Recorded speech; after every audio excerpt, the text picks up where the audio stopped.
Suavemente, bésame. Sors de la tête en moteur italien. Suavemente, j'ai traversé la mer. J'oublie pas ceux qui se lèvent tôt pour un salaire. Salut la team, j'espère que vous êtes en forme. On se retrouve pour une 5e projection de galerie, mais si vous me le permettez, avant, on va juste faire un petit zoom sur les annonces Sorare aussi avec l'arrivée des nouvelles cartes, etc.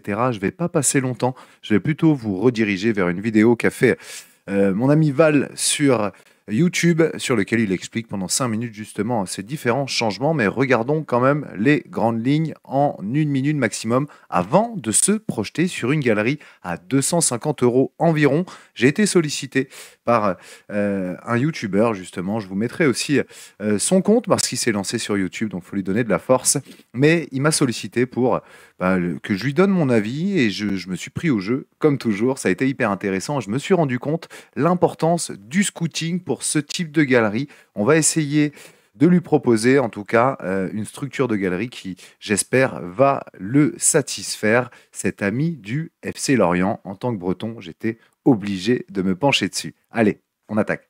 On attaque donc avec cette annonce de Sorare, vous l'avez certainement vu, possibilité de jouer des cartes in-season, même si le design ne sera pas encore sorti, pour la simple et bonne raison que Sorare n'a pas encore les licences, j'imagine, mais c'est Early Access Cards qui sera donc disponible. Vous aurez donc l'opportunité d'acheter les cartes en avance, d'où le système de Early Access. Voici le rappel des structures de compétition.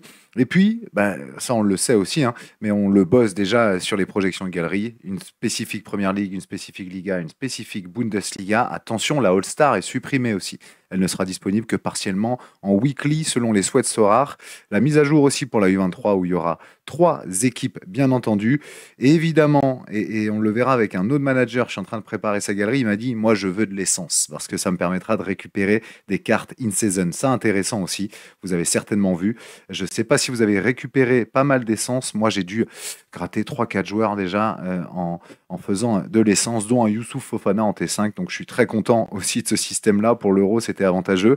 Mais là, on aura droit à des cartes in-season. Donc il faudra bien tomber, bien entendu. Et puis, surtout, le plus important, c'est d'aller donner de la force aussi aux managers qui ont déjà créé du contenu dessus. Je vous mets donc dans la description de cette vidéo le lien d'une autre vidéo, celle de Val2Play. On a mis Val sur YouTube qui explique en 5 minutes tout simplement ce que je suis en train de vous dérouler là, mais en s'attardant un peu plus longtemps, si ça vous intéresse, bien entendu. Est-ce que vous allez les jouer? Moi, je ne pensais pas au départ. Sincèrement, je me dis, et je vais être franc avec vous, au début, j'ai l'impression que personne veut les jouer en se disant je vais jouer en classique pour aller chercher des cartes in-season. Il faut peut-être prendre le contre-pied.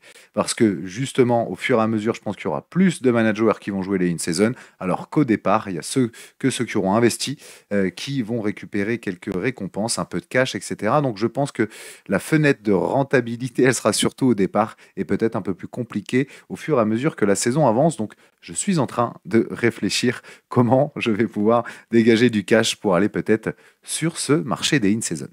On ne fait pas plus de teasing, on passe tout de suite à la projection de galerie.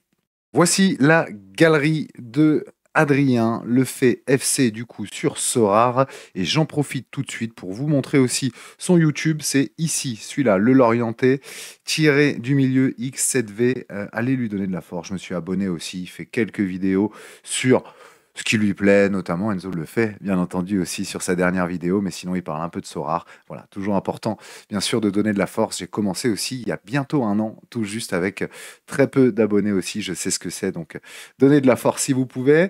On attaque sur sa galerie, vous le voyez ici, un roster de 243 €. Alors quand j'ai bossé dessus, il y avait 220 et quelques, il m'a dit qu'il avait encore 50 € à dépenser potentiellement. On est sur une petite galerie avec 43 cartes, le manager est disponible depuis un peu plus de 3 ans. Ouais, 3 ans, 2021, dis donc, mais je pense qu'il n'a pas joué tout de suite parce que là, c'était la bonne époque pour rentrer, si je dis pas de bêtises. Mais effectivement, là, il a 43 cartes en limited, il a gagné 10 récompenses. Bon, ça reste peu, mais pour un volume de galerie comme ça, c'est normal aussi. Je pense qu'on peut aller optimiser ça et c'est tout le plaisir de faire cette projection-là.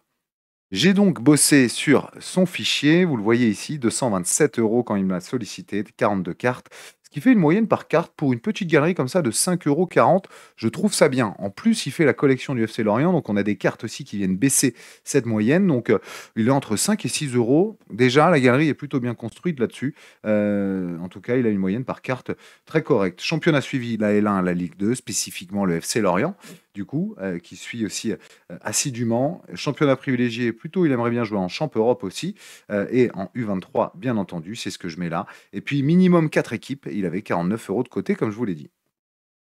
Au niveau de son état des lieux de galerie, roster plutôt bien construit, avec vraiment en Champ Europe, 147 € en Ligue 1. J'ai mis Enzo Lefebvre parce qu'il l'avait, mais comme il est parti en Serie A, mais il va le garder parce qu'il est fan. Donc Enzo Lefebvre à 7 €, ce qui fait 154 €. Donc vraiment bien réparti, en tout cas bien ciblé.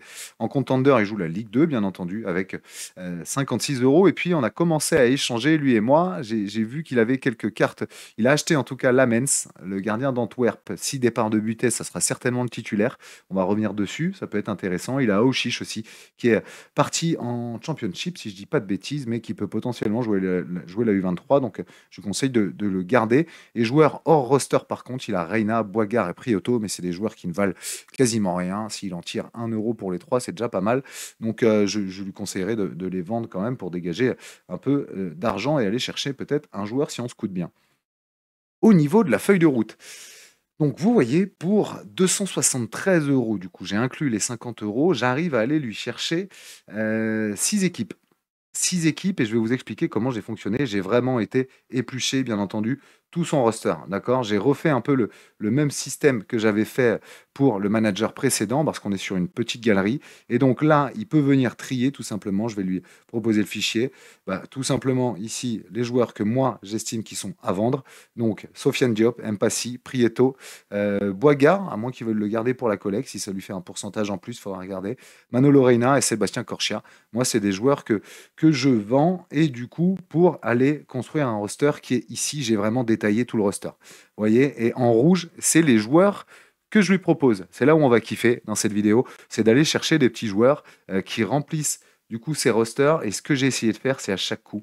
C'est pour ça que je mets ici que des propos U23. C'est ce que je m'étais fixé. Il va pouvoir jouer la Champion, en notamment jouer la Ligue 1, en notamment jouant la Ligue 1.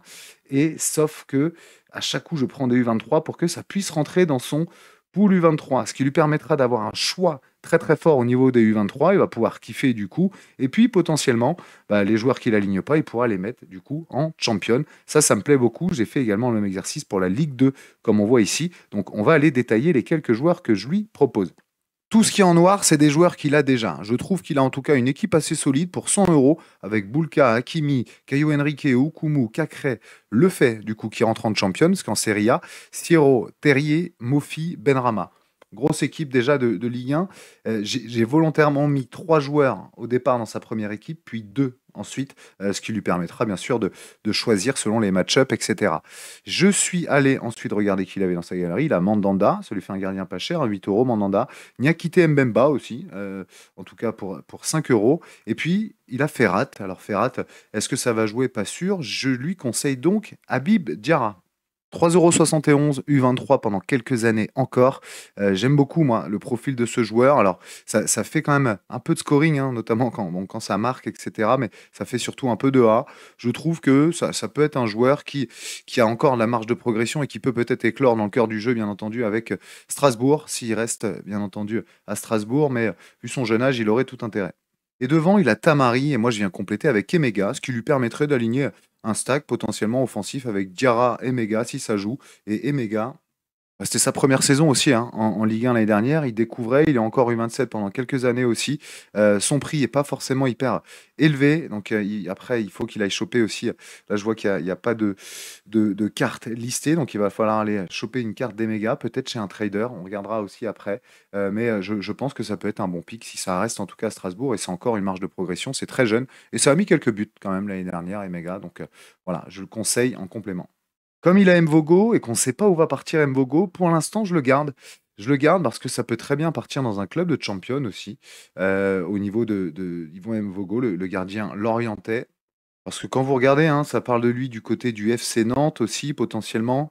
Donc voilà, si ça joue en champion, autant le garder. C'est un très bon gardien, Mvogo. C'est pareil pour Talbi. d'ailleurs. Donc Talbi qu'il a dans son roster, mais que je garde aussi. Talbi, ça partira certainement en champion aussi. Donc je fais Talbi, Nicolaisen aussi, qu'il a déjà. Et là, au niveau des milieux, je vais chercher Mouefek et Merlin pour 5 euros les deux. Je sais que je vais beaucoup plaire à Steph Souton, mon ami fan de la Saint-Etienne, parce que Mouefek, je crois que lui plaît beaucoup aussi. Donc c'est le jeune Aymen Mouefek, hein, vous voyez, un 54 ici en classique saison, avec en tout cas une marge de progression aussi intéressante, U23 jusqu'en 2025, et c'est un joueur qui sait aussi être décisif. Steph nous en dira certainement plus en commentaire, mais Mouefek, je trouve que c'est un bon pick pour un roster Ligue 1 et peut-être même U23 selon les match-ups. Et j'ai vu le prix de Quentin Merlin. Du coup, je te conseille aussi Quentin Merlin, U23 pendant 2 ans encore, à 2,78 aussi, Ligue 1 ou U23 en fonction des match-ups de l'OM. Je pense que Merlin, ça devrait être aussi titulaire, je l'espère, avec l'Olympique de Marseille. Il est arrivé il n'y a que 6 mois, il a été blessé aussi. Donc voilà, j'espère en tout cas qu'il va cartonner, pas au premier match de la saison. Regardez ici. Marseille-Brest. Non, pas au premier match de la saison, pas au 18 août, s'il te plaît, Quentin, mais après, fais-toi plaisir. Et devant, je lui mets la paire rémoise que j'aime beaucoup aussi. Moi, j'ai Diakité, hein, Diakité qui est très jeune. Faut pas l'oublier. On va regarder. C'est Oumar ici. 20 ans, U23 jusqu'en 2028. Je trouve que c'est un bon attaquant. Il se bat. Alors, il peut être plus efficace. Je trouve qu'il manque d'efficacité, bien entendu, mais ça peut encore éclore, je pense, du côté rémois. Il a commencé juste la saison dernière, hein, donc il a qu'une saison aussi. C'est ce qu'il faut regarder, bien entendu. Et puis, Oumar Diakité il peut être aussi international ivoirien, on ne sait jamais, mais en tout cas, il a de quoi progresser et peut-être même éclore, j'espère, dès l'année prochaine. Et il y en a un qu'on a vu aussi qui a une carte attaquant, c'est Kadra. Donc Reda Kadra, un peu plus vieux, il a encore U23 juste jusqu'à pendant 2 ans, si je dis pas de bêtises, ouais, c'est ça, jusqu'au 1er juillet 2026. Et Reda Kadra, c'est plutôt pas mal pour l'avoir vu aussi rentrer en cours de jeu, notamment du côté du stade de Reims. Je pense que ça peut s'imposer aussi l'année prochaine en Ligue 1 pour un prix inférieur à 1 euro. C'est cadeau. Donc voilà pour le roster Ligue 1, ça fait quand même pas mal de joueurs, hein, comme vous voyez. Et puis pour un montant pas excessif, je trouve, 97, 24 et 24, parce que je tombe à 24 euros sur mes deux rosters ici, en partant du principe que Mvogo et Talbi sont bien entendu en champion l'année prochaine. Sinon, il faudra scouter un gardien et un défenseur. Et vendre peut-être, ou garder pour la collecte, toujours à voir aussi selon ce que tu souhaites faire. En Ligue 2, je t'ai gardé 15 euros pour le gardien du FC Lorient. On parle de Dupé. Je sais que tu hésites à le prendre, donc peut-être Dupé, mais qui est moins cher d'ailleurs que 15 euros, je crois. Et sinon, bah, tu as le stack, hein, tu as tous les joueurs de Lorient. On a des joueurs qui devraient potentiellement débuter aussi. Hein, Yongwa peut-être, Laporte, bien entendu, à Bergel aussi. Ponceau, est-ce qu'il restera? Pas sûr. Kathleen, que moi j'espère va rester. Je l'ai pris en rare. Donc voilà pour Lorient. Et puis, bah, du coup, en deuxième équipe, je sais que tu as Benjamin Leroy aussi, je le garderai, bien entendu. Et là, j'ai été scouter quelques joueurs U23 de Ligue 2. Donc, on va regarder. Il y en a un que j'aime beaucoup, c'est Touraine et Bianchini aussi. On va regarder Touraine. Donc, Mathis Touraine du Paris FC, carte effectivement à 3,70 en in-season, mais j'aime beaucoup ce latéral parce qu'il est capable de gros scoring. Donc, ça peut effectivement venir, hein, si ça s'aligne bien, bien compléter le roster. Mais comme on le voit ici, il est plutôt intéressant et capable d'aller chercher des scores très très hauts. Autre joueur, hein, qui était à Rodez, mais maintenant du côté de Lorient, je ne sais pas si tu l'as dans ta galerie, je ne l'ai pas vu, je crois. Mais Dembo Silla, j'aime beaucoup aussi. Tu vois, moi j'ai une carte, hein, de lui d'ailleurs. Et c'est, je pense aussi potentiellement l'année prochaine du côté de Lorient, un titulaire. Il était prêté d'ailleurs, il me semble, à Rodez l'année dernière. Donc voilà, je pense que Lorient peut compter dessus, hein, avec du coup sa descente. C'est un joueur qui a déjà été aguerri en Ligue 2. Au milieu de terrain, on parle aussi de Wanis Taibi, encore U23, 2 ans, carte à 3,40 cette fois-ci. Mais Taibi, c'est plutôt pas mal, assez régulier aussi. Ça fait du AA. Et ça me plaît beaucoup. Donc voilà, en espérant qu'il reste bien entendu et qu'il soit titulaire du côté de Rodez. Mais c'était déjà le cas, comme on le voit ici. Donc j'aime beaucoup aussi pour un joueur de Ligue 2 ou U23. Je vous disais que j'aimais bien le joueur, effectivement un peu plus cher, hein, 5 euros. C'est Florian Bianchini du côté de Bastia. Et quand on voit ses scores, bon, voilà. Il joue milieu, bien entendu, mais capable d'être hyper décisif. Il a aussi joué attaquant avec Bastia. Là, il a une carte milieu. Donc, ouais, j'aime bien parce que ça peut aussi faire du A quand ça joue milieu, quand ça joue attaquant, c'est décisif en tout cas. Donc, il a fini en folie. Je pense qu'il faudra compter sur lui la saison prochaine. Et au niveau des attaquants, 2 joueurs que je connais bien et que vous connaissez certainement aussi, Kylian Corredor du côté de Rodez. Pareil, un attaquant U23. Moi, ce que j'aime bien avec lui, c'est que pour un attaquant, il fait du AA. Donc même quand il n'est pas décisif, potentiellement, bah, il peut aller chercher un peu de AA, si je dis pas de bêtises, de temps en temps en tout cas. Moi, c'est comme ça que je l'avais identifié l'année prochaine. Alors là, dans ce que je vois, effectivement, c'est pas terrible, bien entendu, quand je vous le dis. Mais c'est un attaquant qui bouge pas mal. Donc, Corredor peut être intéressant. Et autre attaquant qui peut faire du AA aussi, là, certainement un peu plus parce que ça fait des dribbles, c'est Amin Zbaye du côté de Grenoble. Il a fait une saison en demi-teinte, hein, mais il a su être décisif parfois aussi. Il a moins bien fini, je crois. Ouais, effectivement, avec une blessure, il me semble ici. Mais Amin Zbaye, en tout cas, vous voyez, ça peut être très, très costaud. Ça l'a été, en tout cas, dans la saison. Moi, il m'a rapporté quelques rewards. Et donc, voilà, pour ce prix-là, moins d'1 euro à Minsby, je le tente. Et enfin, bon, tu m'as suivi sur Lemens. J'espère que Butez va partir assez vite et que Lemens va prendre sa place du côté d'Antwerp. Alors, il faut savoir qu'Antwerp a des difficultés financières aussi. Donc, pas sûr qu'ils puissent recruter un second gardien. Donc, c'est l'occasion pour eux, en plus, ne jouant pas la Coupe d'Europe, bah, de lancer leurs petits jeunes. Et puis, sinon, bah, tu manquais aussi en défense, je trouve, de qualité. Par contre, au milieu, tu as des bons joueurs, hein. Akliouche, Aouchiche, Bo, Bakwa, Kroupi, Pagis. Bon, là, je pense que ça te suffit en roster U23 dans tous les cas pour faire une équipe. Et derrière, je t'ai mis Wu, Christensen ou Prados. On va les checker. Bah, Christopher Wu, je pense que ça peut jouer, hein, du côté de Rennes encore. Déjà, ça a joué quand même pas mal la saison dernière. C'est encore assez jeune, U23 pendant 2 ans encore. Ça peut se tenter, au pire en Paris. Celui que je préfère, c'est quand même Christensen. Joueur de l'Udinese pour sa première saison, il a été plutôt bon et titulaire en plus. Je vais vous montrer ses scores, mais il coûte 1,23 €. Il est U23 2 ans encore. Et vous voyez, à l'Udinese, en tout cas, c'était titulaire déjà, 90 minutes. Donc voilà, et ça fait du AA, quoi qu'il arrive, même quand ça encaisse des buts. Donc je pense que c'est un défenseur fiable qu'il faut avoir dans son roster, comme ça, quand on n'a pas un gros, gros budget. Et un dernier que j'aime beaucoup aussi, alors U23 encore 1 an, c'est Beñat Prados. Lui, c'est particulier, carte défenseur, mais il joue au milieu avec Bilbao. L'avantage aussi, c'est qu'on est sur un joueur qui jouera potentiellement en midweek, des fois. Mais comme on le voit ici, hein, il joue bien milieu défensif, capable aussi de très gros scoring avec du AA, comme on le voit sur ces matchs-là, contre le Real notamment. Donc c'est un joueur qui peut encore s'imposer, bien entendu, à Bilbao. Et Bilbao aura besoin aussi, bien entendu, de profondeur en jouant la Coupe d'Europe. Donc voilà, jeune joueur intéressant et pour vraiment pas cher, 1,54 €. Ce qui me donne du coup en totalité, comme tu le vois, budget de 273 euros. J'ai 51 cartes avec la collecte du FCL aussi, donc les joueurs que tu as. Je pense qu'on est à une soixantaine de cartes du coup pour ce montant-là. Ce qui nous fait du coup, si je projette, allez, je mets 60 ici, 273 ici et ici. Et donc, du coup, ça nous donne bien 4,55. Bon, on reste à 4,50. Je baisse un peu quand même, effectivement, par rapport peut-être à l'ambition que tu avais, mais j'aligne 6 équipes. Et ça, c'est important parce que je pense que ça va te permettre de vibrer aussi, tout simplement. Alors, va falloir vendre quelques joueurs pour aller justement chercher aussi ce que je t'ai dit. Et si on ne peut pas vendre, parce que j'imagine qu'il y a des joueurs, hein, qui ont plus de club, etc., en attendant que ça en retrouve un peut-être, ou des joueurs blessés comme Prieto, potentiellement, ou même Manolo Reina, hein, qui est assez âgé. Il faut savoir trader aussi.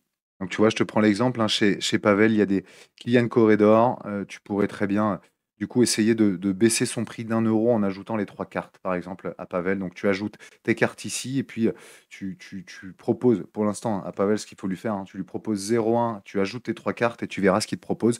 Et par rapport au prix de Kylian Corredor, normalement, il devrait te proposer un peu en dessous le floor price, du coup, en prenant en compte tes 3 cartes. Ça te permet de te débarrasser de tes cartes et d'avoir une réduction sur un joueur. Donc, ça peut être intéressant aussi, je te le conseille. Et comme toujours, je t'ai également mis le calendrier également pour que tu puisses voir qu'est-ce que tu peux aligner aussi par Game Week. Ça peut être intéressant pour toi d'aller à chaque coup checker, contrôler. Donc ça, c'est cool. Voilà pour la feuille de route. J'ai bien aimé, hein, parce que je suis vraiment rentré dans le détail de ta galerie en mettant les joueurs à chaque coup, etc. pour vraiment être sûr que je te proposais les bons joueurs au bon poste et dans la bonne ligue, bien entendu. Encore une projection galerie de fête. J'en ai une qui va arriver normalement mardi ou mercredi, cette fois-ci avec Maïlas Kabis, un ami de Sorar que j'ai rencontré en plus en réel sur l'île. Et puis on va essayer de le faire en vidéo. Je vais bosser ce soir sur sa galerie pour essayer de la faire avec lui en live et comme ça fera un échange aussi un peu plus interactif. Et puis j'ai encore celle de Jérém potentiellement à faire. Attention, ça sera du très lourd, ça sera du rare. Manita Time aussi, l'ami bien entendu du Discord de Fab Sorar. Donc merci pour vos nombreuses demandes. Moi je prends du kiff et surtout, gros projet qui arrive normalement à partir de jeudi. J'ai un gros projet qui devrait sortir fin de semaine. J'espère que ça va vous plaire. Je fais un peu de teasing, mais je pense que ça va vous plaire. En tout cas, hâte de vous le présenter. And I've always been DTP, I've never been CLB like